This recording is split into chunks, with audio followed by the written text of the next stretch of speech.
जय श्री महाकाल मित्रों, आज आपको हम शिव महापुराण की कथा लेकर आए हैं, जिसमें आप जानोगे विभिन्न पुष्पों और जलादि की धाराओं से शिव जी की पूजा का महत्व। सृष्टि का वर्णन। ब्रह्मा जी बोले, नारद, जो लक्ष्मी प्राप्ति की इच्छा करता हो वह कमल, बिल्वपत्र, सतपत्र और शंख पुष्प से भगवान शिव की पूजा करें। ब्राह्मण, यदि 1,00,000 की संख्या में पुष्पों द्वारा भगवान शिव की पूजा संपन्न हो जाए तो सारे पापों का नाश होता है और लक्ष्मी की भी प्राप्ति हो जाती है, इसमें संशय नहीं है। प्राचीन पुरुषों ने 2 कमलों का एक प्रस्थ बताया है।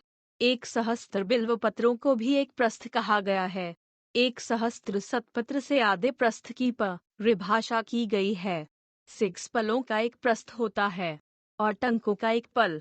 इस मान से पुष्प, पत्र आदि को तोलना चाहिए। जब पूर्वोक्त मान से शिव की पूजा हो जाती है तब मनुष्य अपने अभिष्ट को प्राप्त कर लेता है।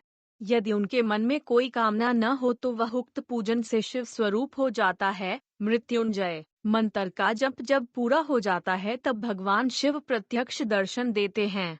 1,00,000 के जप से शरीर का बड़ी ई की मात्रा शुद्धि होती है। दूसरे लाख के जप से पूर्व जन्म की बातों का आभास होता है। तीसरे लाख जप पूर्ण होने पर संपूर्ण वस्तुएं प्राप्त होती है। 4,00,000 का जप होने पर स्वप्न में भगवान शिव का दर्शन होता है। और का जप ज्यों ही पूरा होता है, भगवान शिव उपासक के सम्मुख तत्काल उपस्थित हो जाते हैं। इसी मंत्र का जप हो जाए तो संपूर्ण फल की सिद्धि प्राप्ति होती है। जो मोक्ष की अभिलाषा रखता है वह 1,00,000 दर्भों द्वारा शिव का पूजन करें। निश्रेष्ठ, सर्वत्र लाख की संख्या समझनी चाहिए। आयु की इच्छा वाला पुरुष 1,00,000 दुर्वा द्वारा पूजन करें। जिसे पुत्र की अभिलाषा हो वह धतूरे के फूलों से पूजा करें। लाल डंठल वाला धतूरा पूजन में शुभदायक माना गया है। अगस्त्य के फूलों से पूजा करने वाले पुरुष को महान यश की प्राप्ति होती है। यदि तुलसी दल से शिव की पूजा करें तो उपासक को भोग और मोक्ष दोनों सुलभ होते हैं। लाल और सफेद आक, अपामार्ग और श्वेत कमल के फूलों द्वारा पूजा करने से भी उसी फल, भोग और मोक्ष की प्राप्ति होती है। जपा अड़हुल के 1,00,000 पुष्पों की पूजा शत्रु को मृत्यु देने वाली होती है। करवीर के 1,00,000 फूल यदि उपयोग में लाया जाए तो रोगों का उच्चाटन करने वाले होते हैं। बंदूक द उपहरिया के फूलों द्वारा पूजन करने से आभूषण की प्राप्ति होती है। चमेली की पूजा करके मनुष्य वाहन उपलब्ध करता है, इसमें संशय नहीं है।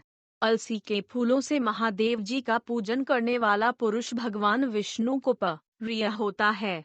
शमी पत्रों से पूजा करके मनुष्य मोक्ष को प्राप्त कर लेता है। बेला के फूल चढ़ाने पर भगवान शिव शुभ लक्षणा पत्नी प्रदान करते हैं। जूही के फूलों से पूजन करने पर अन्न की कमी नहीं होती। कनेर का 1 ही मात्रा फूलों से वस्त्र की प्राप्ति होती है।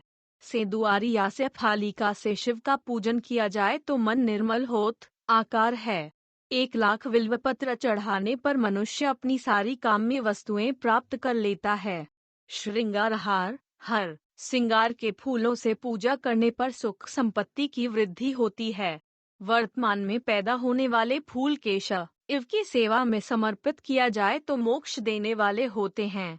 राई के फूल शत्रु को मृत्यु प्रदान करने वाले होते हैं।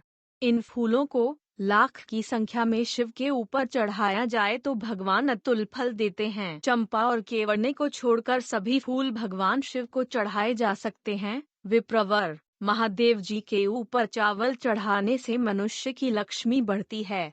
यह चावल अखंडित होने चाहिए और उत्तम भक्ति भाव से शिव के ऊपर चढ़ाना चाहिए। रुद्र मंत्र से पूजा करके भगवान शिव के ऊपर बहुत सुंदर वस्त्र चढ़ाएं और उसी पर चावल रखकर समर्पित करें तो उत्तम है। भगवान शिव के ऊपर गंध पुष्पादि के साथ एक श्रीफल चढ़ाकर धूप आदि निवेदन करें तो पूजा का पूरा फल प्राप्त होता है। वहाँ चंद्र बिंदु शिव के समीप 2 ब्राह्मणों को भोजन कराएं। इससे मंत्र पूर्वक सांगोपांग पूजा संपन्न होती है। यह जो ओ की मात्रा मंत्र जपने की विधि हो वह हेठ मंत्र जपने का विधान किया गया है। तिलों द्वारा शिव को 1,00,000 आहुतियां दी जाए अथवा तिलों से शिव की पूजा की जाए तो वह बड़े बड़े पातकों का नाश करने वाली होती है। जौ द्वारा की हुई शिव की पूजा स्वर्गीय सुख की वृद्धि करने वाली है। गेहूं के पकवान से भगवान शंकर जी की पूजा सभी उत्तम फल देने वाली है। यदि उससे लाख बार पूजा हो तो उससे संतान की वृद्धि होती है। यदि मूंग से पूजा की जाए तो भगवान शिव सुख प्रदान करते हैं। प्रियंगुकंगनी द्वारा सर्वाध्यक्ष शिव का पूजन करने मात्र से उपासक के धर्म, अर्थ और काम, भोग की वृद्धि होती है तथा वह सब पूजा समस्त सुखों को देने वाली होती है। अरहर के पत्तों से श्रृंगार करके भगवान शिव की पूजा करें। यह पूजा नाना प्रकार के सुखों और फलों को देने वाली है। मुन ईश्वरो, अब फूलों की संख्या का तोल बताया जा रहा है। प्रसन्नता पूर्वक सुनो। सूक्ष्म मान का प्रदर्शन करने वाल एक ही मात्रा व्यास जी ने एक प्रस्थ शंख पुष्प को 1,00,000 बताया है। प्रस्थ चमेली के फूल हो तो वही 1,00,000 फूलों का मान कहा गया है। जूही के फूलों का भी वही मान है। राई के फूलों का 5.5 प्रस्थ है, एक ही मात्रा। उपासक को चाहिए कि वह निष्काम होकर मोक्ष के लिए भगवान शिव की पूजा करें। भक्ति भाव से विधि पूर्वक शिव की पूजा करके भक्तों को पीछे जलधारा समर्पित करनी चाहिए।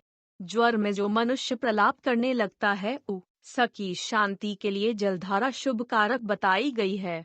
शत्रुद्रिय यंत्र से, रुद्री के पाठों से, रुद्र के नाम से, पुरुष सूक्त से, 6 ऋचा वाले रुद्र सूक्त से, महामृत्युंजय मंत्र से, श्री गायत्री मंत्र से अथवा शिव के शास्त्रोक्त नामों के आधार पर बने हुए मंत्रों से आदि में प्रणव व अंत में नमः द्वारा शिव की पूजा करनी चाहिए।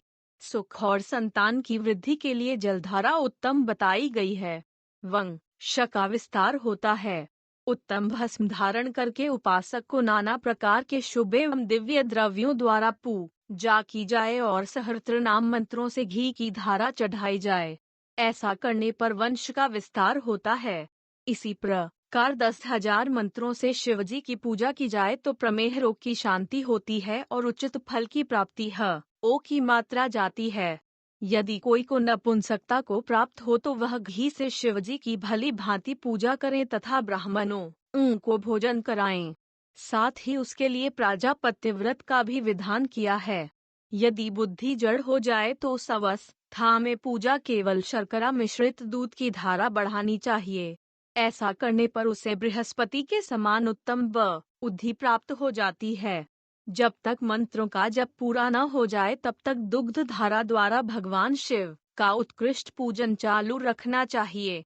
अपने घर में सदा कलह रहने लगे तब पूर्ण रूप से दूध की धारा चढ़ाने से सारा दुख नष्ट हो जाता है। सुवासित तेल से पूजा करने पर भोगों की वृद्धि होती है। यदि मधु से पूजा का बड़ी की मात्रा जाए तो राजक्षमा रोग दूर हो जाता है। गंगा जल की धारा तो भोग और मोक्ष दोनों फलों को देने वाली है। डंडा यह सब जो धाराएं बताई गई हैं इन सबको मृत्युंजय मंत्र से चढ़ाना चाहिए। उसमें भी उक्त मंत्र का विधान है जप करना चाहिए और ब्राह्मणों को भोजन कराना चाहिए। रोज ओम नमः शिवाय। रोज चेरी ब्लॉसम। अध्याय चेरी ब्लॉसम। तदनंतर नारद जी के पूछने पर ब्रह्मा जी बोले, मुने, हमें पूर्वोक्त आदेश देकर जब महादेव जी अंतर्ध्यान हो गए तब मैं उनकी आज्ञा का पालन करने के लिए ध्यान मगन होकर कर्तव्य का विचार करने लगा। डंडा उस समय भगवान शंकर को नमस्कार करके श्री हरि से ज्ञान पाकर परमानंद को प्राप्त हो मैंने सृष्टि करने का निश्चय किया। तात भगवान विष्णु भी वहां सदाशिव को प्रणाम करके मुझे आवश्यक उपदेश दे तत्काल अदृश्य हो गए। ब्रह्मांड से बाहर जाकर भगवान शिव की कृपा प्राप्त करके बैकुंठ धाम में जा पहुँचे और सदा वहीं रहने लगे। मैंने सृष्ट छोटी ई की मात्रा की इच्छा से भगवान शिव और विष्णु का स्मरण करके पहले के रचे हुए जल में अपनी अंजलि डालकर जल को ऊपर कर बड़ी ई की मात्रा और उछाला। इससे वहां एक अंड प्रकट हुआ जो 24 तत्वों का समूह कहा जाता है। वह विराट आकार वाला रूप ही था। उसमें चैतन्य देखकर मुझे बड़ा संशय हुआ और मैं अत्यंत कठोर तप करने लगा। 2 वर्षों तक भगवान विष्णु छोटा ऊ की मात्रा के चिंतन में लगा रहा।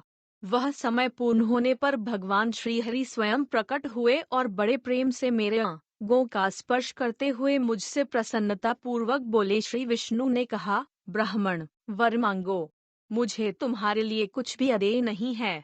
भगवान शिव की कृपा से सब कुछ देने में समर्थ हूँ। ब्रह्मा बोले, अर्थात मैंने कहा, महाभाग्य आपने जो मुझ पर कृपा की वह सर्वथा उचित ही है, क्योंकि भगवान शंकर ने मुझे आपके हाथों में सौंप दिया है।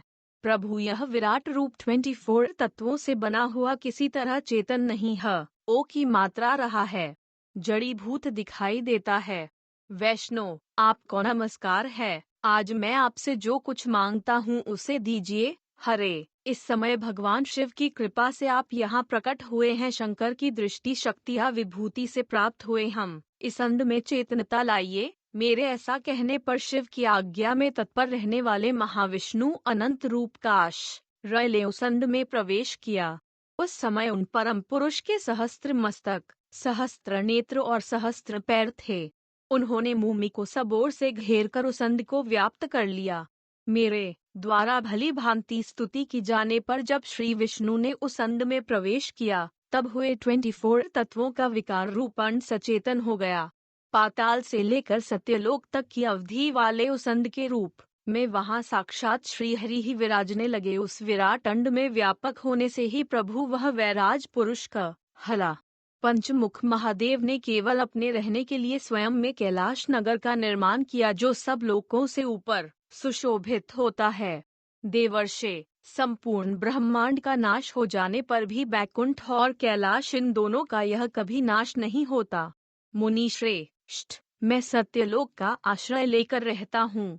तात, महादेव जी की आज्ञा से ही मुझ में सृष्टि रचने की इच्छा उत्पन्न हुई है। बेटा, जब मैं सृष्टि की इच्छा से चिंतन करने लगा, उस समय पहले मुझसे अनजाने में ही पाप पूर्ण तमोगुण सृष्टि का आकार प्रादुर्भाव हुआ, जिसे अविद्या पंचक अथवा पंचपर्वा अविद्या कहते हैं। तदनंतर प्रसन्नचित्त होकर शंभु की आज्ञा से मैं पुनः अनासक्त भाव से सृष्टि का चिंतन करने लगा। उस समय मेरे द्वारा स्थावर संज्ञक वृक्ष शादी की सृष्टि हुई, जिसे मुख्य सर्ग कहते हैं। यह पहला सर्ग है।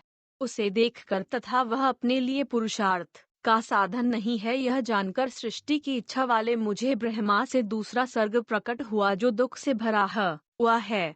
उसका नाम है तिर्यक सत्रोता। वह सर्ग भी पुरुषार्थ का साधक नहीं था। उसे भी पुरुषार्थ साधन की शक्ति से रहित जान जब मैं पुनः सृष्टि का चिंतन करने लगा, तब मुझसे शीघ्र ही तीसरे सात्विक सर्ग का प्रादुर्भाव हुआ, जिसे ऊधर वस्त्रोत कहते हैं। वह देवसर्ग के नाम से विख्यात हुआ। देवसर्ग सत्यवादी तथा अत्यंत सुखदायक है। उसे भी पुरुषार्थ से साधन की रुचि एवं अधिकार से रहित मानकर मैंने अन्य सर्ग के लिए अपने स्वामी श्री शिव का चिंतन आरंभ किया। तब भगवान शंकर की आज्ञा से एक रजोगुण सृष्टि का प्रादुर्भाव हुआ, जिसे अर्वाक सतरोता कहा गया।